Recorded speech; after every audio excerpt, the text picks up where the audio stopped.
Hey, fuckers.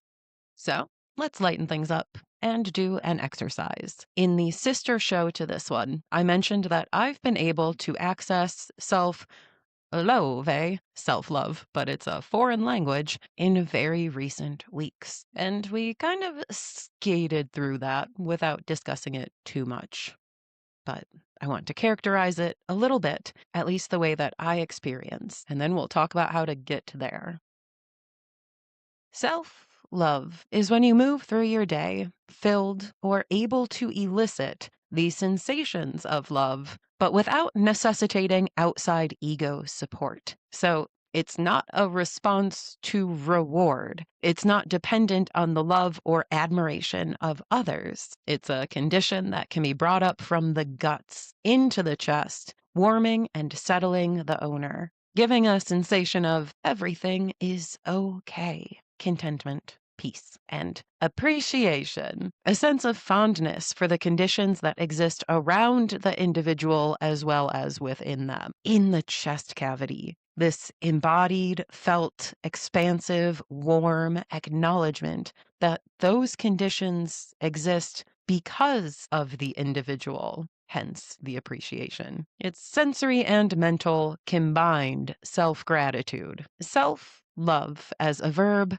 for fulfilling the individual's own needs, for enacting genuine, deep, soulful, not just physical, self care, which honestly is a delightful cycle. The more you take care of yourself genuinely, the more self love you feel, the more you're inspired to care for yourself, the more effort you put into self care. So there's a symbiotic relationship going on. And this is a guiding force that can lead you through the minutes of every day, determining each task without strain or pressure or mental rumination. It makes those minutes feel satisfying, fuzzy, comfortable, inspired. It makes activities emotional. It allows you to stay open, flowing with inner awareness and big S self energy that cascades outward through actions, through relationships, through the very pace and style with which you move through the world. It's a romance with yourself, making you the object of your own affection, creating a hobby and a central bookshelf of behaviors to always return to, especially when in doubt about anything else. It can be a foundational rock in your existence. But as wonderful as all of that sounds, putting real attention and commitment into making oneself feel good, like a permanent vacation from the life that most of us have had to accept, it is hard because self loathe is really life loathe. And there are a lot of components of life that we did not cause and cannot control. So, what is standing in the way of feeling like that, of being proud, secure, held, and cared for by you? How is life driving a wedge between self and contentment? How has it always been? And what can you do about it effectively? How can you create the most change for the most good to improve life, to increase self positivity? This is a processing and clarifying exercise. It helps if you can sit in a quiet place and get a feel for your life before we begin. And I recommend, if you can, get a pen and paper. Or you might run through this first in your mind and then come back and do the real process later. Here's a few seconds of pause to sort yourself out and prepare. Calm the environment. Get some space. Make sure you're not being rushed. Try to drop your energy from your head into your chest and your guts. You might shoot for the bottoms of your feet. Breathe. Think about a typical week in your life. Feel into your chest and your guts again. Breathe. Do the exercise now or listen and come back later with your own guidance. Let's start. Okay. Get a piece of blank paper and take a good look at it. the void of everything, the clean freshness, the opening and possibility. Anything could happen here. It is boundless. Now, draw out a square or rectangle or circle or any other shape preference pretty big on your paper or mental sketch pad. Like, take up most of the space. It's large. It is mostly filling this page. Look at that thing. It is taking up the available space and constraining what can be created in this previous void. This is society, the human created world of work and buildings and social norms, the economy, access to need fulfillment. How does society feel? Don't run from the tension that I presume has gripped your body, but characterize it. And if you can, do it visually. Start to imagine colors, textures, images, symbols. We'll come back to that later. So just take quick note and keep listening, or pause the episode and sit with those prompts to do the activity in real time. Feeling into yourself as deeply as you can about society. Okay. Now, within that, draw another shape. Same or different, your choice. Personally, I did concentric rectangles, but you can get expressive. You're going to make the shape take up a good portion of the last shape. Give yourself room to work within this next addition. So this is your local world. It's where you go every day, what your regular indirect eyesight experience entails, what you see and engage with personally. Now, it fits within society, but it is unique to you. This is your little corner of everything that exists in the human world. This cake is here, and you bit off what chunk of it? What is your niche? Feel into that, really imagining the day-to-day experience. Pause here and sit with those feelings, or take note and keep moving. Within that, you're going to draw another shape. Same rules, your preference, but take up a good portion of the area of the previous shape and still leave room. This is your career or purpose, the thing that you work on dedicatedly over time. Maybe that's your job. Maybe it is your volunteering at the animal shelter. It's what you value doing across expanses. If you labeled it career or purpose, sit with that. How does that feel? Again, hang with the emotions or return later. The next shape is going to be community. This is your relational life, your social network. If your community and your personal relationships feel separate, you can make separate shapes for them. I'll leave that up to you. But feel into both aspects of your life.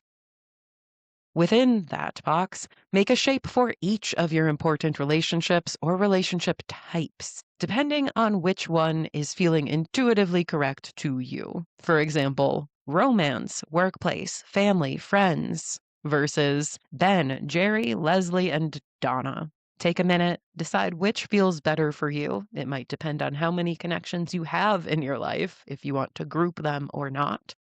Draw those shapes, feel the vibes, or move on and keep listening. Now, these shapes can be stacked within each other, or they can be spread through the personal life shape, like holes in Swiss cheese. But either way, leave room in an area of the community or relationship shape to keep doing the concentric Tetris that we've been playing. We have more containers to fit within.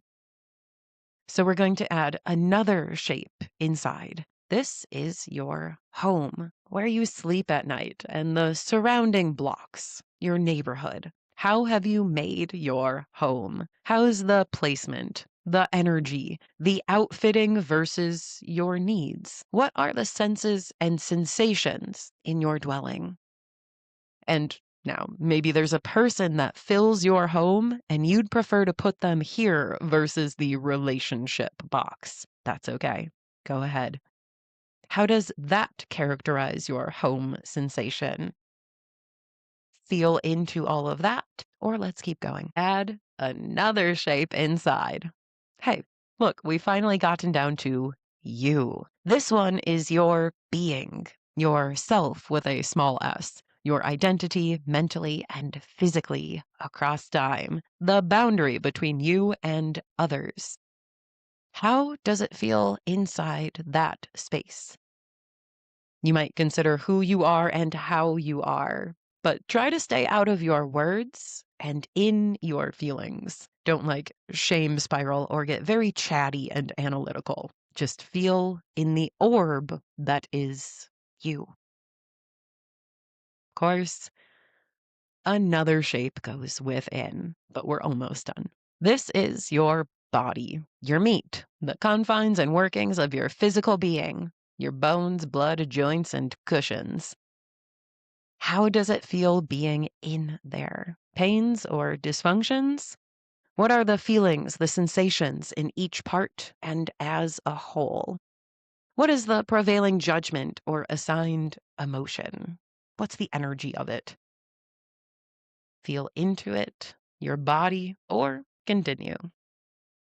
Finally, one last shape goes within. Of course, it should be pretty small by now, and a rather dense little shape. This is the nucleus of what you have drawn, the center of it all, and the hardest to see from the outside. But that doesn't mean it is lacking in contents or inaccessible. Rather, those contents defy space, unlike the rest of the shapes that we've drawn, because this is your soul thing, your core being, your spirit, the sum of your emotions, if you prefer to keep it psychological. This is the nugget that expands to the size of the universe, which powers your body and yourself. It's the source of your authentic actions. When it motivates you to do something, you don't question it. It's not a conversation. You're already moving. It's a flame that is always alit, but sometimes dimmed by inner darknesses getting in the way, making it hard to find inside of you. So feel it now. Spend as much time as you can feeling into this space, you know, every day. Please come back to this core of your atom as often as you can. But for today, if you are listening straight through, let's keep moving. Okay. Hopefully, you had feelings during each of these shape drawings or shape imaginings, a way that your sensations tilted, positive or negative. Maybe you had more visceral or complex feelings, or even tastes, sounds, smells that came to you. Maybe visuals, images behind the eyeballs, or ghostly feelings, like someone tugging at your ear or squeezing your arm while you considered a shape. Great. This is evidence and data. Gather those little brain wisps and body sparkles in the context of each label that we described here and get a prevailing sense of each item. Society, your world, career/purpose, community, maybe separate, maybe the same as personal life, individual or group relationships within one of those containers. Within that and next to those individual relationships, we have home, self, body, and soul thing at the very center. Consider each of these shapes, each of these frameworks of your life, one at a time, and decide how to characterize it with color, texture, weight, symbols, etc. If each was a standalone object that could be constructed of anything, filled with anything, what would it be made of? What hue would it sport? You might want to consider if this was a box filled with other boxes, each holding some items as a form of organization, what would be in each box to describe the feelings of that box? And as for the art project or deep imagining portion of this, please represent visually how you feel about each one using color and or texture. Maybe emojis if that works better for you. Whatever comes up, and fill the shapes in. For instance, I realized that when I thought of the role of society and felt in my body about it, the sensation was being sick to my stomach, while I imagined the color of a fart. Green, brown, yellow, disgusting. So that is the color filling the society box, the largest container in my life. The contents, the gaseous stank wafting off pre-pooped turds, and seeing how much space this takes up, how it engulfs the rest of my shapes. Doesn't that say something about my experience? That is the first point of this exercise, to notice and then qualify the frameworks that surround you and see how large they really are in your experience. We're trying to characterize the containers, the environments, the cages of your life. From your soul thing or emotions, to the way your body vessel feels and operates, to the way you yourself combine those two things to fend in the world, to the physical habitat, the home that you've created, the neighborhood built by your closest relationships, to the community you're a part of, and the career and industry that you belong to the world that is yours when combining all of those variables, ending with the society that encases you, surrounding and shaping so much of it. Remember, society was the shape that started it all, the shape that broke the void, the endless possibility of the blank paper, the shape that largely determined the shape and volume of all other cages to come. Society. You see what we did here? This has always been the outline, forming who you were allowed to become and the life that you were allowed to live, and your experience within that life, the sensations that you would have across time in so many areas. So, this whole paper, looking at it, is your existence. It was once undefined, completely undetermined, omnipotent, until those first lines were drawn, thus determining the qualities of every other development to come. Your life as a fetus, the blank paper. Your life as soon as you entered the structures of society, popped out in some hospital ward, already limited. In many ways, your experience already influenced, predetermined. So draw a thick line around the entire thing, the largest shape that you drew, society. This line is your time. It's linear, but it's bending around all of the events within, confining and making form. These shapes and colors and textures contained inside are the nature of your time. They are your experience, the sensations, the filling of your time, the reasons it can be fun and fulfilling and connective, the reasons that it often is none of those things and becomes a fearful enemy, if you're me. Take a look at your paper or at your mental image of your experience in time, in life. You can take a look at mine right now for an example. I included the final version. Please trust me that I first scribbled this in a mess of black and white.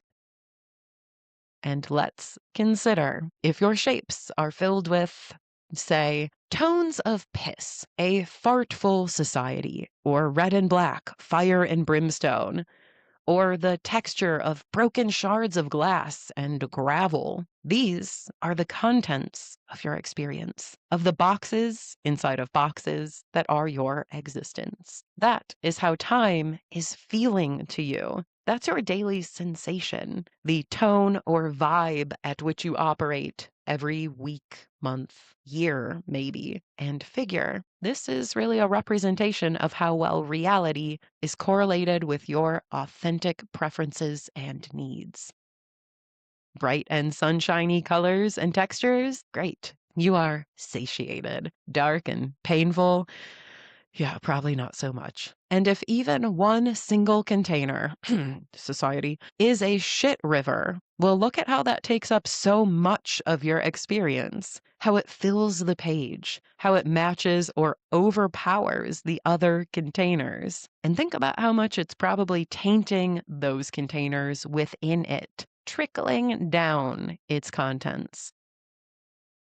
The shape of society determined the shape of the rest of the aspects of your life. The color and texture will do the same. You might be able to determine connections and directionalities between the containers looking at your image, how one is overflowing its contents into the next. Maybe it is too full. Maybe it is rotten. Maybe it's full of maggots that are crawling over the barriers and filling other frameworks. For me, the effects of flatulent society did not stop until I reached my person, the self container. It has affected my world, career, community, relationships, home, and it's only been very recent that my body, soul, and self image weren't also filled by turds. They, too, were being tainted by the largest container. My self judgments about the contents of the aforementioned ones, between society and self, were waterfalling noxious molecules into the container of my self assessment, making me see me as a failure because of the unsuccesses of all of the other structures around it. This then broke my relationship with my body and disconnected me from my inner core soul thing as I scrambled, trying to fix every other larger container. But they continued pouring toxicities into the most central point of my life, my mind's narrative, my ongoing monologue, my description of me alive over time, so that there was no self-loathe to be found. And I don't know, if you're like me, maybe that can help to describe what is going on in your subconscious experience that is making time full of suffering, misery, and fear, self-doubt, and resentment. Why time has become brutal and why being alive became so at some point. The clarity is helpful on its own to pinpoint the influences that your poor mind is trying to hold itself up against each day, to try to resist, to stave off the overflow from those other containers. And secondly, maybe this will help inspire you to make changes to the colors and textures of any of these containers. Kicker, the ones that are reasonably within your power. So, figure, if you're unhappy with this arrangement, you need to reorganize this box of boxes. Maybe it's a closet or a chest or a purse that you visualize with smaller containers within. If you try to start with the largest container, you're starting with the largest problem first. The entire closet, chest, or purse. And you won't have the tools that you need, space in other containers, to succeed at that goal. And the container won't change shape because all of the boxes that were built within match the original framework. They still correlate and support and are limited by what you are trying to change, as they have been since the day you were born. So let's talk about how to go about this.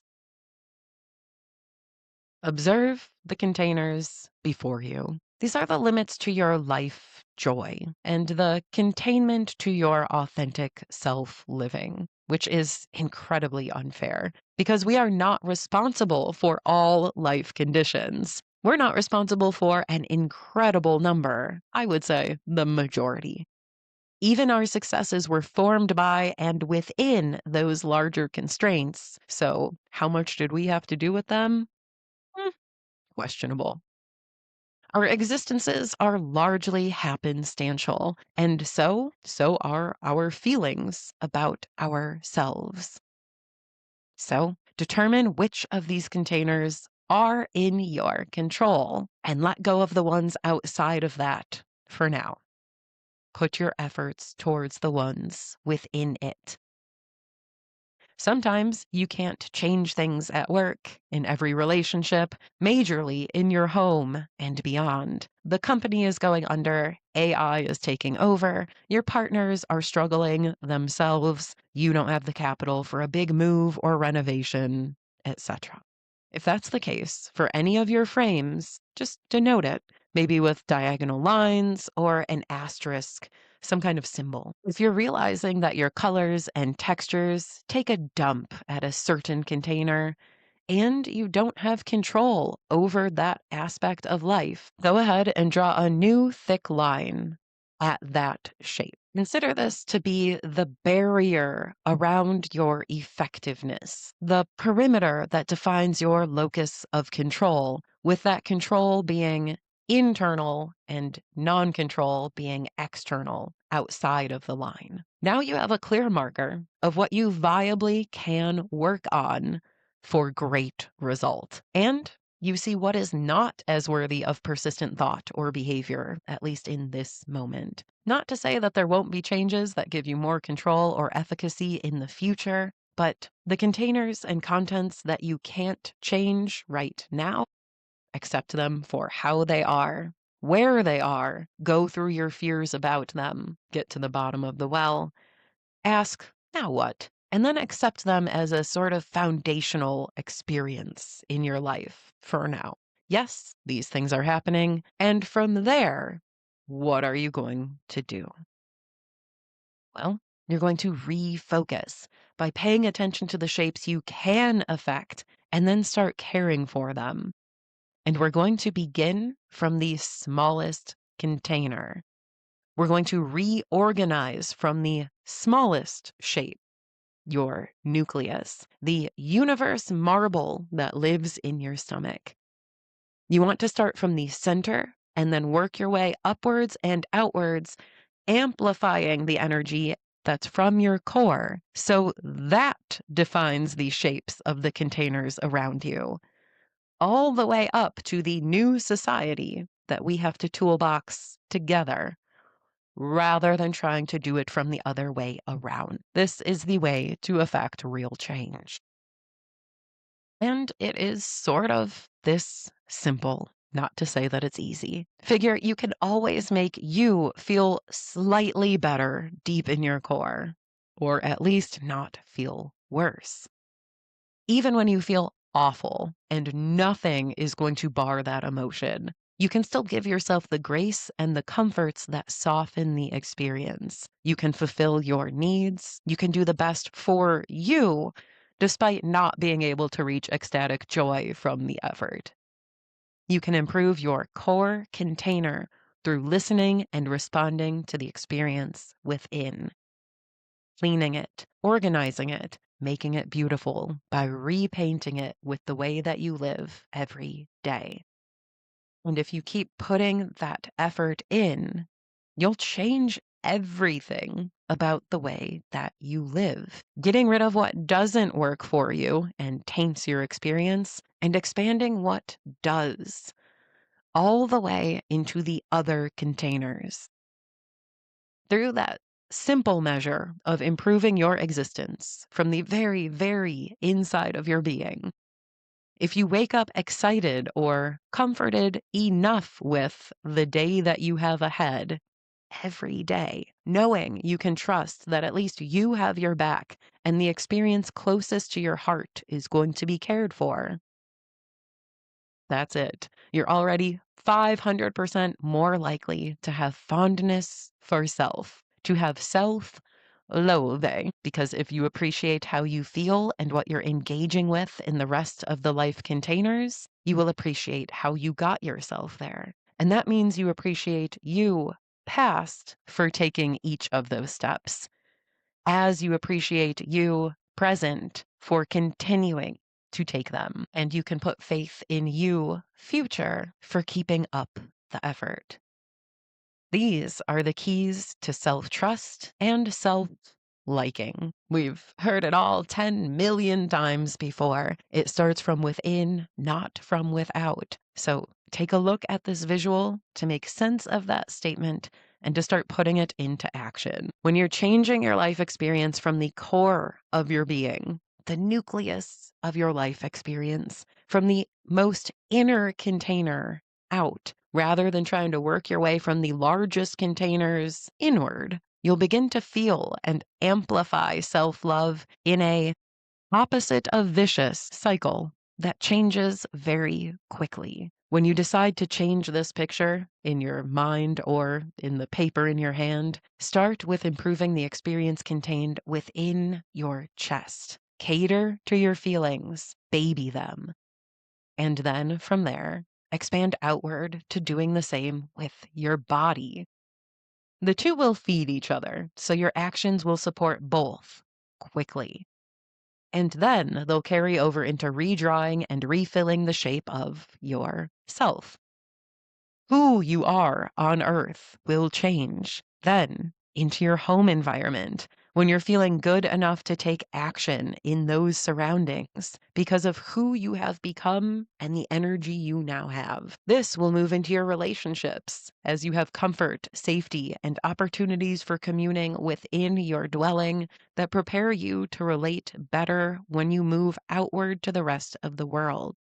This will recolor and texturize your purpose or career as you have more energy for work and more social support for the days that still kind of suck. Your ambitions might become clearer. What really matters to you might drive enormous shifts in what you're doing. And then, of course, this cascades into your world as everything from the bottom up, from the most inner place outward, has radically shifted and changed tone so that you will have a whole new world, a whole new life as far as what you see, smell, feel, and do every day. Your niche will change.